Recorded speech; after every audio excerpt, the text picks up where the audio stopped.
नमस्कार मित्रों, स्वस्थ, समृद्ध और सुखी जीवन के लिए हमारे ऋषियों ने कुछ नियम बनाए हैं और ये सही है कि बिना नियमों में चले, बिना अनुशासन के हम सुखी नहीं रह सकते। वस्तुओं के बावजूद, उपलब्धियों के बावजूद, सुविधाओं के बावजूद अगर हम सुखी नहीं रह सकें, स्वस्थ नहीं रह सकें, तो इसका मतलब हमारी जीवन शैली ठीक नहीं है। तो हमारे शास्त्रों में ऋषियों ने जीवन शैली को ठीक रखने के लिए कुछ बातें बताई हैं, जिन पर आज मैं चर्चा करूंगा आपसे। उनमें से प्रमुख है दिनचर्या और जीवनचर्या। असल में अगर हमारा जीवन यानी हमारा दिन व्यवस्थित हो तो निश्चित रूप से हम लंबा जीवन जी सकते हैं और उस जीवन को सुख से जी सकते हैं, यानी कि एंजॉय कर सकते हैं। मित्रों, उसके लिए सबसे जरूरी है कि सुबह जब हम जगें तो प्रातः से ही हमारा अनुशासन शुरू हो जाए। हम आलस्य में, निकम्मेपन में समय न गंवाएं, क्योंकि समय कीमती है। तो सुबह जगते ही सबसे पहले भगवान को धन्यवाद दें कि इतना अच्छा जीवन देने के लिए, इतने अच्छे संबंध देने के लिए और इतना अच्छा स्वास्थ्य देने के लिए आपको धन्यवाद। इसके बाद सबसे पहले भगवान का ध्यान करना है और उसके बाद हाथों को देखना है। कराग्रे बसते लक्ष्मी, कर मध्य सरस्वती,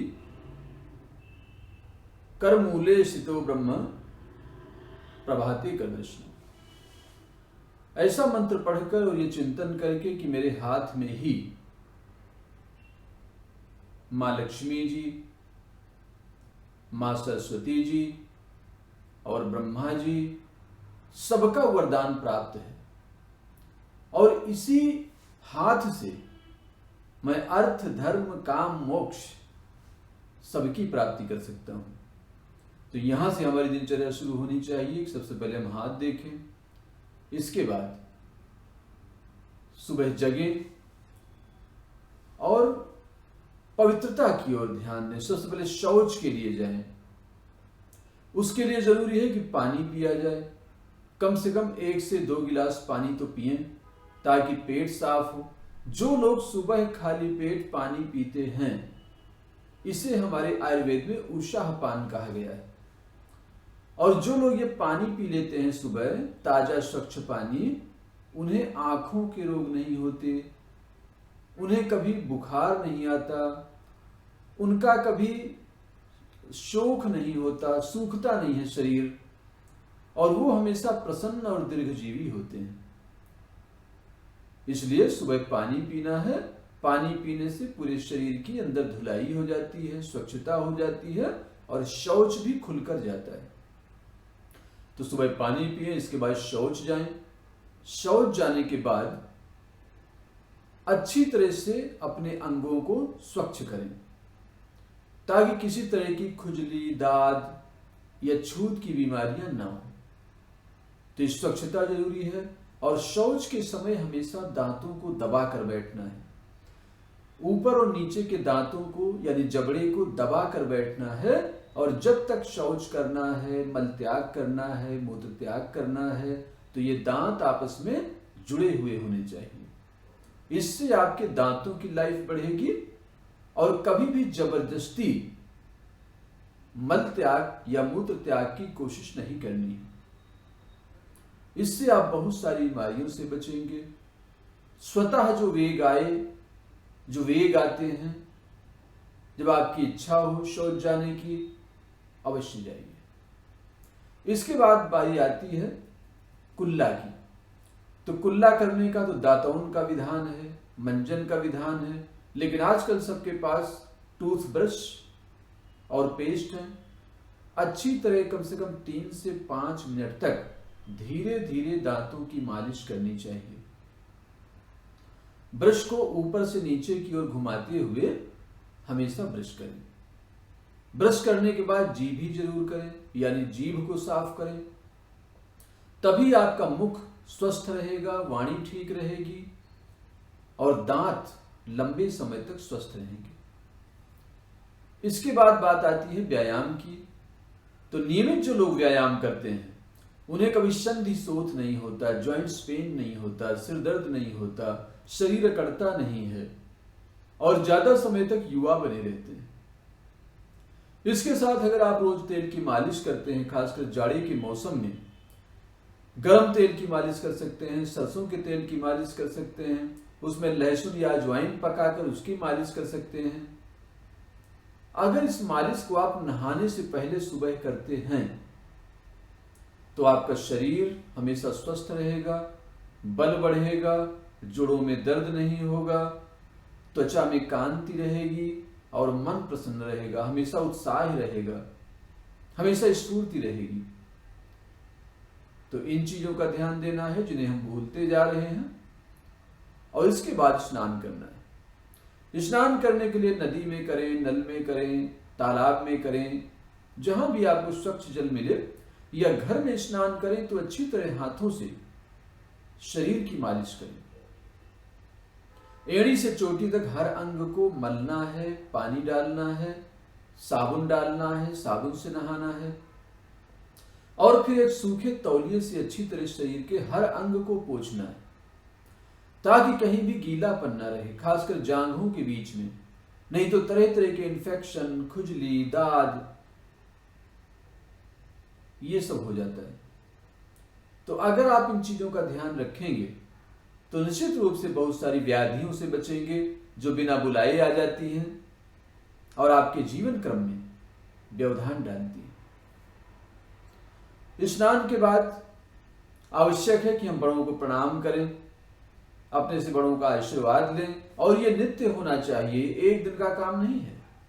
नित्य हम बड़ों का आशीर्वाद लें, बड़ों को प्रणाम करें, वो हमारे लिए मंगल कामनाएं करें, आशीर्वाद दें और हम भगवान का स्मरण करें, ईश्वर की पूजा करें जिन्होंने इस संसार को बनाया, जो हम सबके स्वामी हैं, हम सबके माता पिता हैं।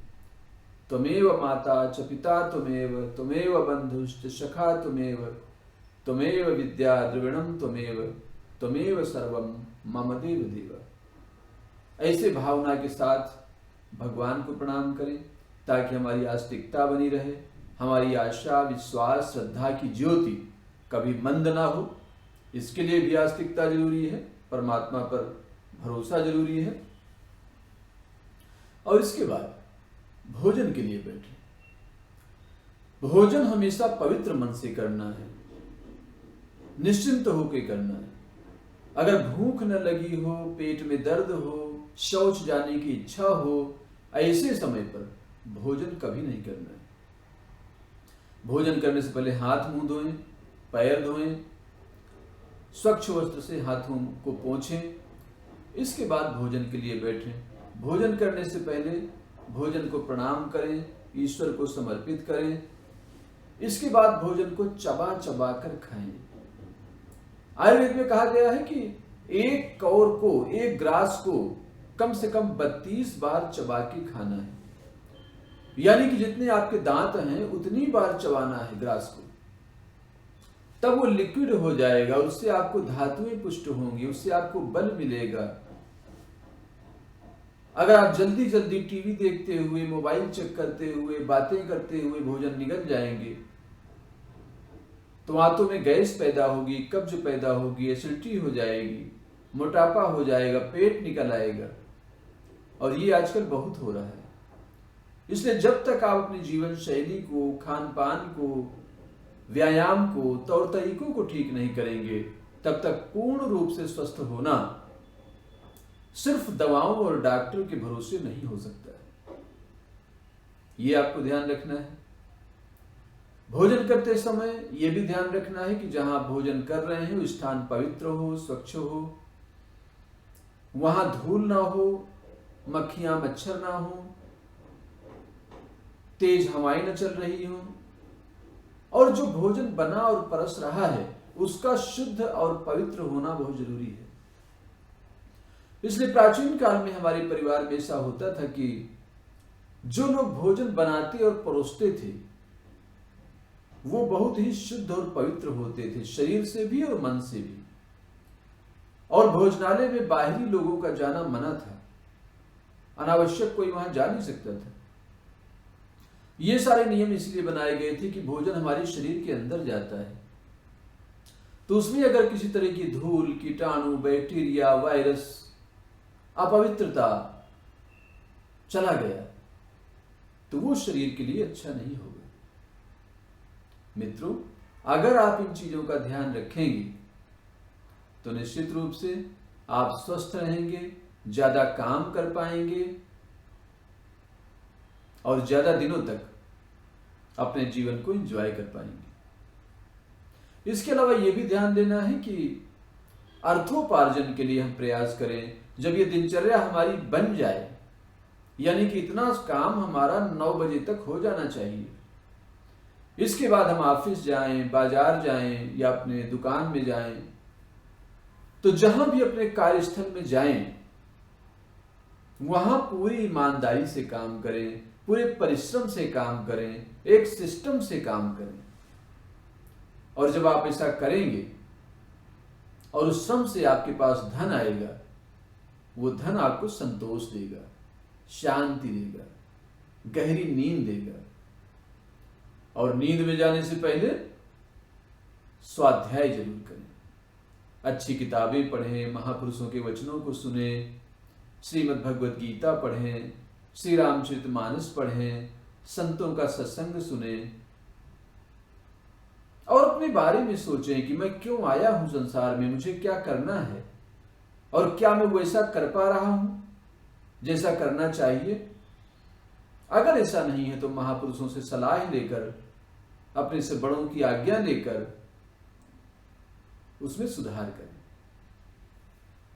सोने से पहले हाथ पैर धो लें, आचमन कर लें, मुंह धो लें और उसके बाद तौलिए से अच्छी तरह से पोंछकर शरीर के अंगों को सुखाकर स्वच्छ बिस्तर में स्वच्छ चादर ओढ़कर बाईं करवट सोएं। बाईं करवट सोने से आपका भोजन अच्छी तरह पच जाएगा, नींद अच्छी आएगी और फिर सुबह सूरज निकलने से पहले कम से कम 1 से 1.5 घंटे पहले जाग जाएं और फिर से सक्रिय हो जाएं। तभी आप अपने जीवन का पूरा आनंद ले पाएंगे, सुखी रह पाएंगे, आपका जीवन सुखमय हो। इतना ध्यान और प्रेम से सुनने के लिए बहुत बहुत धन्यवाद। नमस्कार।